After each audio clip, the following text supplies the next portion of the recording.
Ageu capítulo 1, apenas o versículo 5, para a mensagem que tem por tema: considerai os vossos caminhos. Ageu capítulo 1, versículo 5.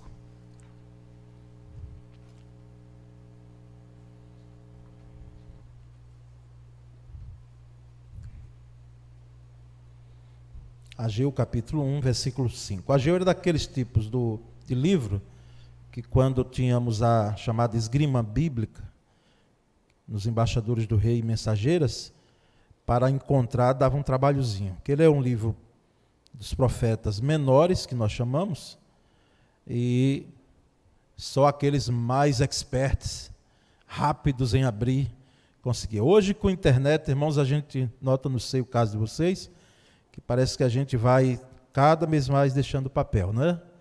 E vamos usando os recursos tecnológicos, que ajudam muito, mas ainda o prazer de pegar no papel, pelo menos para uma geração, é muito considerável. Ageu 1,5 diz assim: ora, pois, assim diz o Senhor dos Exércitos, considerai os vossos caminhos. Vamos ler juntos? Ora, pois, assim diz o Senhor dos Exércitos, considerai os vossos caminhos. Considerai os vossos caminhos. Vamos orar um pouco mais. Senhor, muito obrigado pelo privilégio que tenho nessa noite de expor a Tua palavra, mas também a alta responsabilidade. Aqui esse lugar, Senhor, é lugar que nós trememos quando sabemos da importância de sermos fiéis à exposição bíblica. E, ó Deus, fala ao nosso coração nessa noite. O Senhor já nos deu a graça de louvá-lo com cantos, as nossas orações. Fala, Senhor, através da Tua palavra. Que a Tua palavra exorte, traga conserto, traga vida, Senhor. Ó Pai bendito, que a Tua palavra sare feridas, que a Tua palavra nos leve a passos por caminhos de bênção e não caminhos de morte. Ó Senhor, faz isso por Tua misericórdia. Nós já agradecemos porque sabemos que a palavra não volta vazia. E louvamos a Ti e engrandecemos em o nome de Cristo Jesus. Amém. Graças a Deus, irmãos. O contexto da profecia de Ageu, irmãos, Ageu, como disse, era um dos profetas chamados menores, não pela importância do exercício profético dele, em hipótese alguma, mas ele já está dentro dos profetas pós-exílico. Ele já vem depois daquele exílio babilônico, quando o povo retorna a Jerusalém, dentro daquele contexto de reconstrução de muro, de reparar a cidade. E algumas pessoas não voltaram, alguns judeus, e os que voltaram, por isso Ageu é levantado por Deus, para, de forma veemente, chamar a atenção dos judeus, porque havia todo um contexto de construir as suas casas, um individualismo, que nós podemos dizer, do povo que voltou, e construía da melhor forma, não é? a sua casa, fazia todo um empreendimento, uma vez depois de 70 anos de cativeiro, mas o templo do Senhor estava em ruínas, E dentro da profecia de Ageu, além de outros aspectos, ele vem chamar a atenção para que essa segunda casa ela fosse construída, se trouxesse madeira, se fizesse a construção, e inclusive traz uma palavra profética muito que nós gravamos, né? Que a glória dessa segunda casa seria maior do que a primeira, mesmo sendo aquele templo de Salomão, o primeiro templo, feito com tanta pujança, né? com ouro, com tantas coisas e materiais do melhor que se tinha na época. Então, mas o segundo templo não teve, a reforma do templo não teve, todo esse empenho dos judeus, e por isso Ageu é levantado. E logo do início da profecia dele, ele traz essa palavra com selo profético. Assim diz o Senhor: considerai os vossos caminhos. Analisem o passado de vocês. Analisem. A ideia aqui é considerai o vosso passado, vejam o que tem acontecido com vocês, judeus, vejam aonde os seus caminhos os levaram, né? Ageu vem trazendo essa palavra, e considerar, dentre os sinônimos que nós temos em nossa língua portuguesa, é pensar, é ponderar, é refletir, é meditar, é avaliar, analisar, examinar, esquadrinhar, não é? Como temos um texto no Salmo, esquadrinhemos, e também lá em Lamentações, esquadrinhemos os nossos caminhos. Então, essa é a palavra de Ageu sendo levada ao povo judeu, dentro do contexto. E, por extensão, nós hoje sabemos que, embora na Antiga Aliança, é um texto veterotestamentário, mas como nos fala hoje? Como tem uma palavra, e como tem, para que nós possamos considerar os nossos caminhos, considerar as nossas ações, o nosso passado, o que temos feito, para onde os nossos passos têm nos levado. Então, esse é um contexto do texto. E percebemos um primeiro ponto, não é? Um primeiro fator que nós trazemos dentro desse tema, considerar os vossos caminhos, é que não devemos esquecer que Deus conhece todos os nossos caminhos. Jamais devemos esquecer que Deus conhece todos os nossos caminhos. Ele conhece o meu e o seu caminho. A ideia de caminho aqui é de vida. E em Salmos 119, era para iniciar a pregação, fazendo aqui uma proposta, não é? De lermos todo o Salmo 119. Mas sabemos que com 176 versículos, nós teríamos um tempo maior. Mas nós vamos perceber, e eu escolhi, pela graça de Deus, só textos no Salmo 119. E não peguei todos, porque o Salmo 119 poderia ser o Salmo dos caminhos, porque tem muito mais lá palavras caminhos dentro do Salmo, além das que eu trouxe, dos versículos que eu trouxe aqui nessa noite. Mas em Salmo 119, 168, o salmista diz: obedeço a todos os teus preceitos e testemunhos, pois conheces todos os meus caminhos. O obedecer aqui, o observar, como nós temos nas versões mais antigas, não é? Os preceitos de Deus, os testemunhos de Deus, os mandamentos de Deus, a palavra para nós hoje, porque sabemos que a vida cristã, ela não é constituída de regrinhas, o que eu devo fazer ou o que não devo, não. Isso aí fazia parte da lei. Deus nos trouxe para uma nova aliança, onde a obediência ela é firmada não mais simplesmente naquilo que eu faço, porque em algum momento eu vou falhar, mas eu preciso obedecer, observar os preceitos de Deus, muito além de um ato de dever, mas também de prazer, de alegria. E percebemos então que diante dessa obediência, nós sabemos que Deus conhece todos os nossos caminhos. Ele conhece todos os seus caminhos. Ele conhece a sua trajetória de vida. Ele conhece, até porque um dos atributos de Deus é próprio da divindade, Pai, Filho e Espírito Santo. Deus Pai, Jesus Cristo, hoje glorificado, Senhor, mas que foi aqui plenamente homem, plenamente Deus. O Espírito Santo que aqui se encontra tem um atributo que só a divindade tem, que é da onisciência. Onisciência, ele sabe todas as coisas. E nós sabemos que a nossa vida está nua, essa expressão, desculpa usá-la, mas é o sentido, totalmente despidos nós estamos diante de Deus, em nossa alma por dentro. Não podemos esconder nada.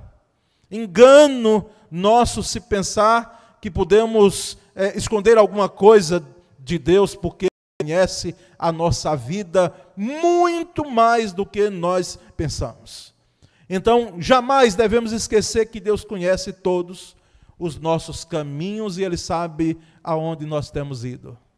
Ele sabe para onde o nosso coração tem se dirigido. Ele sabe, inclusive, aonde os meus passos, literalmente falando, têm ido, em quais locais. Ele sabe onde os devaneios da minha mente, os meus anseios da alma, o que se passa lá dentro. Ele conhece todos os nossos caminhos, nada lhe é oculto, nada.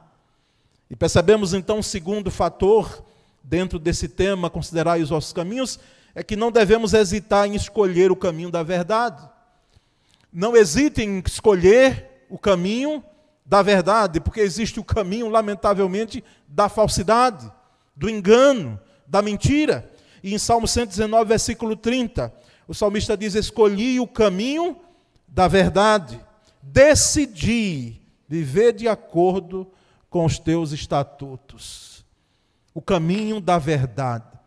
Nós vivemos hoje, irmãos, num tempo, e mentira, desde que lá o homem teve a sua queda, ela tem existido no mundo, mas percebemos uma dimensão que nós não sabemos onde vai parar.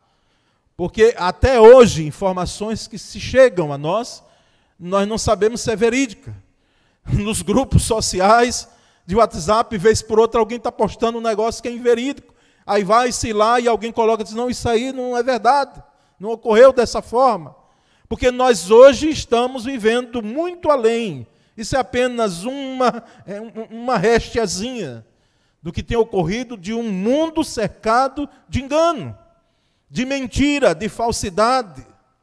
É uma era da mentira, uma era de engano. Mas o salmista vem e diz: olha, eu escolhi o caminho da verdade, mesmo que a verdade ela tenha um preço. Ela tem um preço.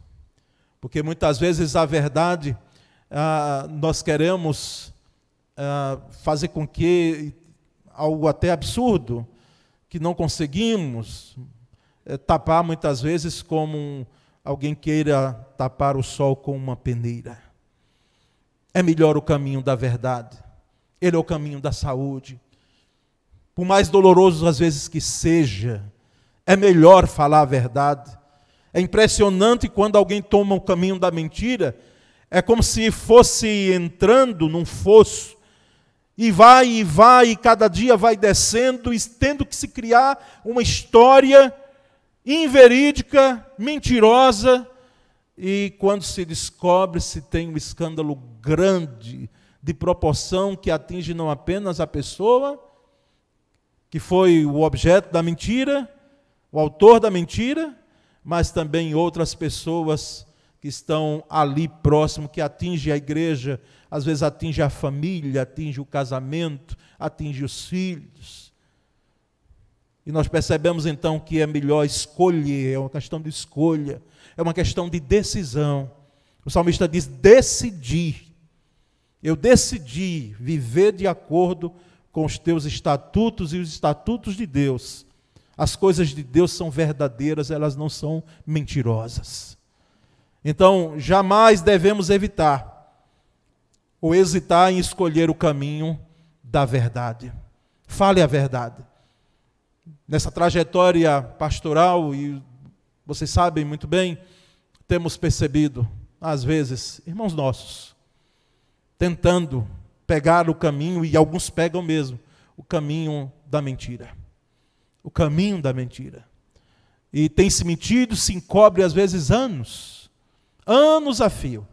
Hoje com maior dificuldade, porque enquanto estou pregando aqui, existem câmeras voltadas para mim, nesse momento.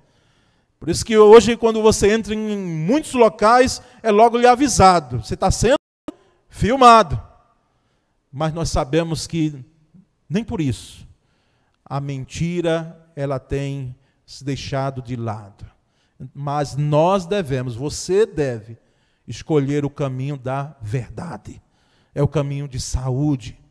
É o caminho onde, na realidade, nós temos como vencer as situações que nós enfrentamos de forma verdadeira e não mentirosa. Hoje existem pessoas que elas são uma falsificação. Às vezes, nesse mundo de rede social e de onde as pessoas valorizam a gente pelo que vem, não é? O pacote, o envolto, o invólucro, né? Nós sabemos que tem muita gente vendendo aquilo que não é, demonstrando aquilo que não é. E é um caminho de falsidade, é um caminho de mentira. Então, não hesitemos em escolher o caminho da verdade. Mas há um terceiro fator, um terceiro elemento. Se houve desvio, preste bem atenção a isso, prestemos nós atenção. Se houve desvio, volte os passos para andar conforme a palavra de Deus. Se houve desvio, se houve queda, se houve o que nós chamamos de transgressão. Transgredir é sair da regra, é sair do caminho, é ir por outro caminho. E no Salmo 119, versículo 59, o salmista diz: refleti, eu pensei, eu considerei em meus caminhos e voltei os meus passos para os teus testemunhos.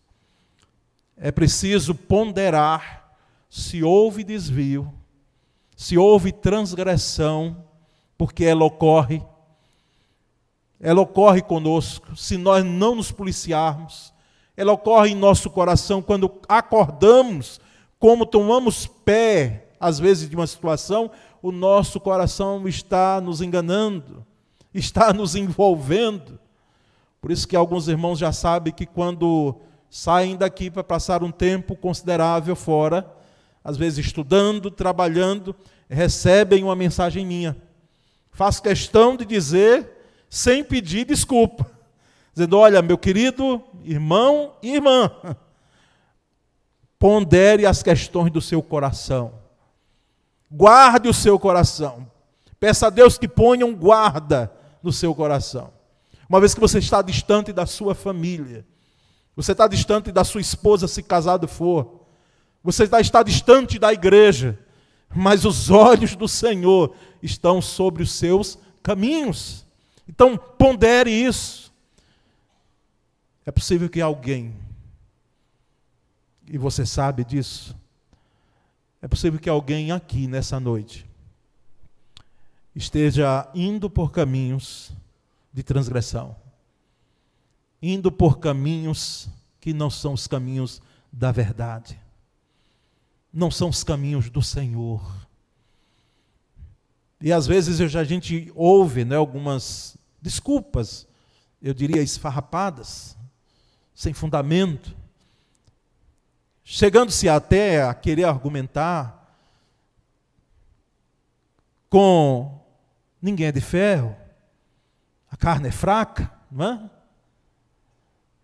Eu fui empurrado, quando acordei já estava acontecendo, não fui eu o culpado, não fui eu o autor da questão.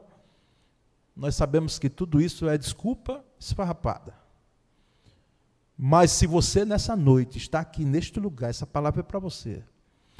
Considere o seu caminho. Todos nós, cada um traga para si. Eu estou trazendo para mim antes mesmo de vocês. Porque essa palavra aqui, primeiro, ela alcança o pregador para que nós possamos fazer a exposição. Considere o seu caminho. E se está havendo desvio, reflita e volte. Volte. Pelo mesmo caminho que você foi. Dê meia volta. Porque se você está indo por caminhos que não são caminhos de Deus, não tenha dúvida. Depois não vai dizer que ninguém lhe alertou. Não sou eu que estou ali alertando, não. É a palavra de Deus que está lhe dizendo que você está indo para caminhos de morte. Caminhos de morte espiritual e, quem sabe, até lamentavelmente, caminhos de morte física mesmo. porque você está se enveredando por caminhos que não são caminhos do Senhor, não são caminhos de vida, são caminhos de morte, são caminhos de engano. Volte. É fácil voltar? Quem disse que é? Eu só lembro de Noemi. Saiu ali de Belém, a dificuldade que se instaurou naquele momento, ela vai para uma outra terra, chega ali em uma terra que não era sua, o esposo morre, os filhos morrem, fica com 2 noras, uma delas volta, mas uma delas segue com ela, a Ruth. E ela chega de volta a Belém, com o coração amargurado, e quando alguém diz, olha, Noemi voltou, Noemi ditosa alegria voltou. Elas não me chamem de Noemi, não, me chamem de Mara, porque eu estou trazendo muita amargura em meu coração, e eu estou voltando aqui, mas não queria voltar, porque voltar tem um preço. O voltar é você reconhecer que você errou, que você está errado.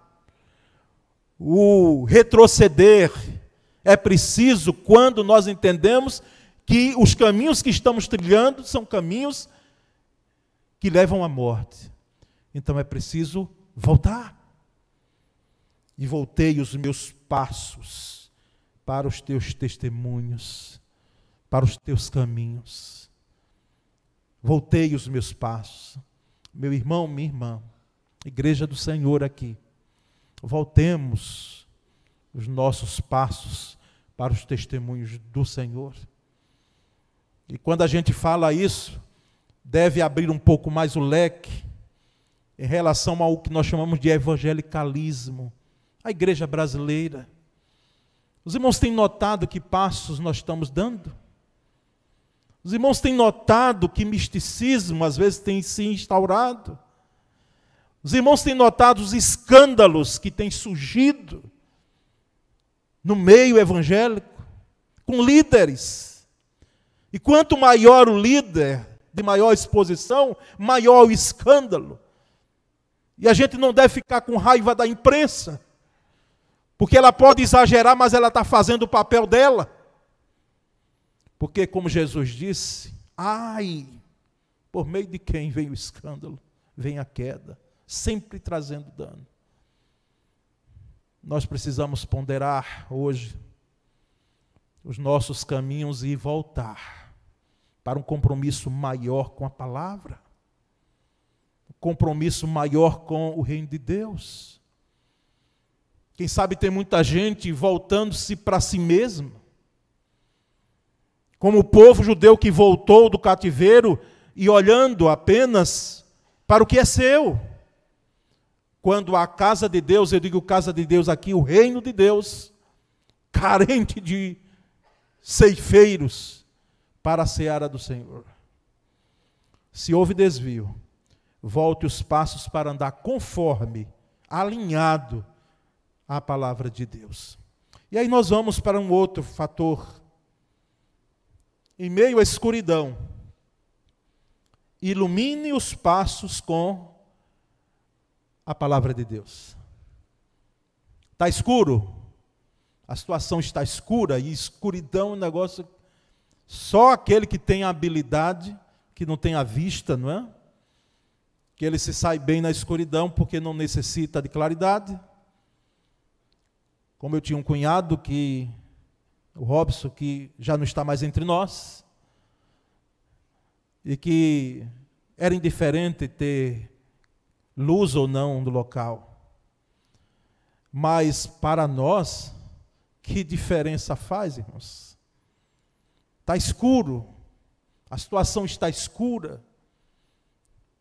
Ilumine os passos com a palavra de Deus, ilumine a sua vida com a palavra de Deus. No Salmo 119, tão conhecido, o versículo 105, nas versões mais clássicas, a gente pode dizer de cor e salteado, né? Vamos dizer juntos? Lâmpada para os meus pés é a tua palavra e luz para os meus caminhos. E eu trouxe uma versão aqui, outra, que diz, a tua palavra é lâmpada que ilumina os meus passos e luz que clareia o meu caminho. A palavra clareia, ela traz luz. Às vezes tem gente que quer tudo que vier a fazer, quem sabe, ele quer assim tudo detalhadozinho, né?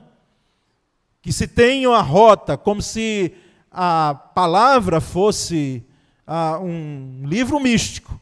Mas não, a palavra ela dá o norte. Ela diz como deve ser e como não deve ser. E nós devemos usá-la para clarear os nossos passos, o nosso caminho. Ô palavra abençoada, que faz com que no meio de um caminho nós possamos ter luz para o quê? Para nos desviar dos obstáculos. Nos desviar dos obstáculos. Em meio à escuridão, ilumine os seus passos com a palavra de Deus. Mas como, às vezes, iluminar se você não tem buscado a palavra?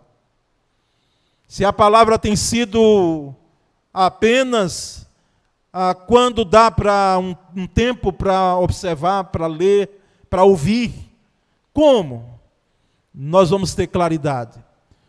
Por isso que as nossas ações, as nossas orações, as nossas canções, a nossa vida, devem estar alinhadas com a palavra. Porque através da palavra que não é Deus, a palavra é de Deus, mas a palavra é o mapa, é a bússola. Nós percebemos a importância dela em nossa vida, e como traz consolo, e como traz conserto, e como traz vida, não é? E como traz a exortação necessária. Nós vamos então, irmãos, a um último fator. Mesmo diante de tantos manjares, recuse-se a andar em todo caminho mau. Isso aqui, alguém pode dizer, não, isso é mais para os jovens, não é? Adolescentes. Eles, irmãos, se estão aqui na noite, eles são heróis, porque tem manjado demais. No meu tempo já tinha, e em outros tempos sempre teve. Mas hoje parece que é em demasia. Porque não apenas está na mão o manjar, mas está à volta, ou em volta. Está em todo canto. Então não é só para o jovem e adolescente. É para todos nós. Porque os manjares, você pode, quem sabe, dizer, não, mas eu tenho 50 anos de crente. Eu tenho não sei quantos anos já no caminho do Senhor, não vai acontecer isso comigo. Cuidado. Com muito cuidado. Aquele que está em pé, cuidado para que não caia. Não existe forte, irmãos. Mas os manjares estão aí. E é preciso uma decisão de recusá-los. De tal forma que não se ande em todo o caminho mau. Daniel e seus 3 amigos são exemplos. Diante dos manjares do rei Nabucodonosor, eles disseram, de forma alguma, nós vamos participar disso. E alguém até hoje pergunta, mas por quê? Não era um banquete? Não era comida? O próprio Jesus nos disse que aquilo que contamina o homem não é o que entra, mas é o que sai. Não é por que isso? Porque eram comidas consagradas aos todos os tipos de deuses que em Babilônia tinham. E eles disseram, nós não vamos participar desse negócio. Nós não vamos fazer parte disso. Nós vamos por outro caminho. E recusaram-se a andar em todo o caminho mau. E Deus os abençoou de forma tão maravilhosa como nós sabemos. No Salmo 119, versículo 101, o salmista disse, recuso-me a andar em todo caminho mau, a fim de obedecer a tua palavra. Diga não. Diga não. Porque às vezes, a gente, para querer, né? Agradar aos amigos, aos colegas, a gente vai no meio. Está no meio. Mas é preciso recusar quando são caminhos que nos levam a caminhos de morte. quando são caminhos que não são caminhos do Senhor. Então, mesmo diante de tantos manjares, recuse-se a andar em todo, são alguns não. Não vá fazendo triagem de caminho. Não, esse aqui é mais ou menos. Deixa eu fazer um pouquinho só, porque não vai acontecer nada. Não vá por aí. Todo caminho, se é caminho mau, eu devo recusar e dizer, não faz parte, ou não tem parte comigo. Que essa palavra alcance o seu coração e o meu coração nessa noite. E ela traga conserto para os nossos pés. Ela traga conserto para os nossos caminhos. Os nossos caminhos, a nossa trajetória, o nosso andar com Deus, seja um andar de graça, diante de opções para outros caminhos que não nos levarão a ter uma andada maravilhosa com o Senhor. Mas receba essa palavra como palavra de Deus para você nessa noite.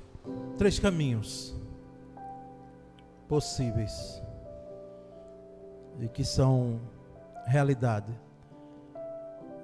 É daquele crente que está na sua trajetória rumo à terra prometida e que nos faz lembrar da história do peregrino de John Bunyan. Os obstáculos enfrentados, as lutas, o desânimo, às vezes que bate, a enfermidade, como falamos hoje pela manhã, mas você mantém a sua caminhada, porque o seu compromisso não é com as circunstâncias da vida, mas o seu compromisso é com o Senhor da vida. E como é maravilhoso perceber que tem crentes, irmãos aqui, que não olham para trás, para voltar, não retrocedem, é para frente. Eles vão em frente. Primeiro.